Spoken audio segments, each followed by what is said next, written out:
Amén. Los del camino. La ¿Puedo hacer? pregunta sí, ahí va lo del camino. Ahí va la pregunta porque acaba de decir Rafael esto tan interesante. Jesús asume una naturaleza humana.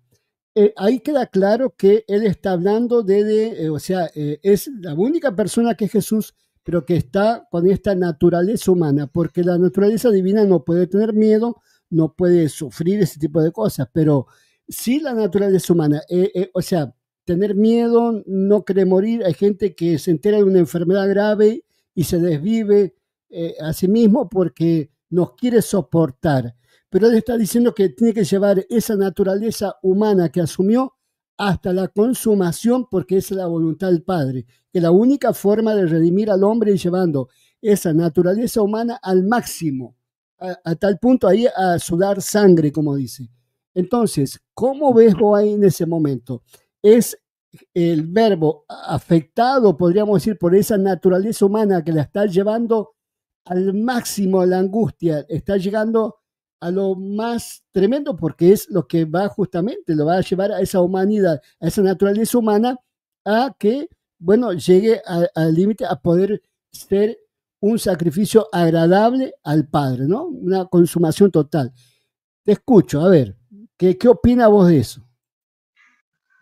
Bueno, primero, buenas noches ya acá en mi país, en Chile. Buenas noches a todos los del panel, a los del chat, y a usted, Mm, pastor.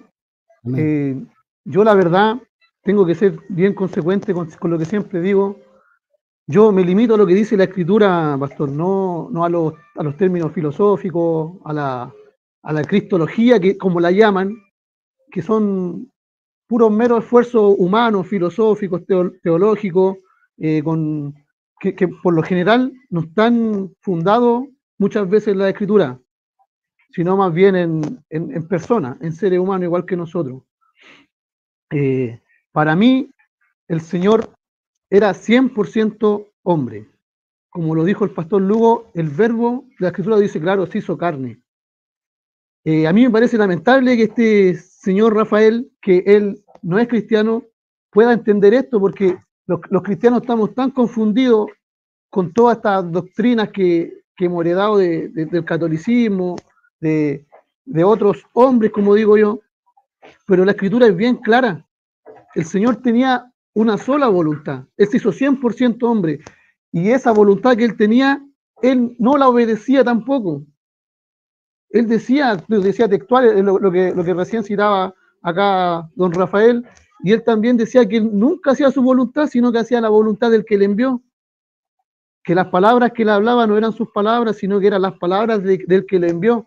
Y para entender esto de mejor manera, nosotros tenemos el ejemplo de nosotros mismos los cristianos, porque siempre se sobrepone el Señor con su relación con su Padre, con la relación que tenemos los cristianos con el mismo Cristo.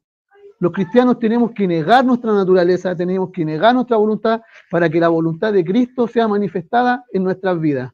Pero con la diferencia que nuestro Mesías, nuestro Señor, lo hizo de manera perfecta. Entonces, de esta manera nosotros podemos entender que toda la obra que él hacía, que todas estas cosas sobrenaturales que él llegó a hacer, era porque el Padre habitaba en él. Lo mismo que conversaban de la resurrección de Lázaro. La resurrección de Lázaro dice que fue para la gloria de Dios, no iba a terminar en muerte, sino que iba a ser para la gloria de Dios, porque era Dios el que obraba a través de Cristo. En todo lo que él lo hacía para la gloria de su Padre. Siempre decían, nadie puede hacer estas señales si Dios no está en él. Cristo hacía todas estas señales porque precisamente estaba el Padre habitando en él, y la Escritura lo dice, que en él habitaba corporalmente toda la plenitud de la vida, que Dios estaba en Cristo reconciliando consigo al mundo. Y también dice que el mismo Señor en la oración de Juan 17, dice que sean unos conmigo como yo soy uno contigo, dice, hablando de sus discípulos y de los que iban a creer por medio de sus discípulos. Amén. Entonces, para mí es bastante clara la escritura, y si nosotros nos limitamos solo a lo que está escrito, podemos entender esto. O sea, cuando el Señor estuvo acá, cuando el Verbo se encarnó, todo, todo lo que Él decía era que era el Hijo de Dios. Yo pregunto, si ustedes no toman en cuenta eso, que él decía que era el Hijo de Dios, que Él decía que era el camino a Dios, entonces si ustedes están de alguna u otra manera se puede estar cayendo en negar al Hijo de Dios al decir por ser hermano que era el mismo Dios, el hermano, no entiendo el nombre, pero él decía que era el mismo Dios. Entonces yo le pregunto, ¿cuál es el camino a Dios? Si el Hijo es el mismo Dios, el Hijo es el objetivo, entonces ¿cuál es el camino a su objetivo? ¿Cuál es el mediador? ¿Cuál es el Hijo de Dios que está prometido? Entonces son interrogantes que quedan. El Señor con el nombre que se identificó él en mayores ocasiones fue con el Hijo de Dios. Y también el testimonio que dio el Padre de él era este mi Hijo amado, en el cual se complacía. Y el que dieron los apóstoles también es el mismo.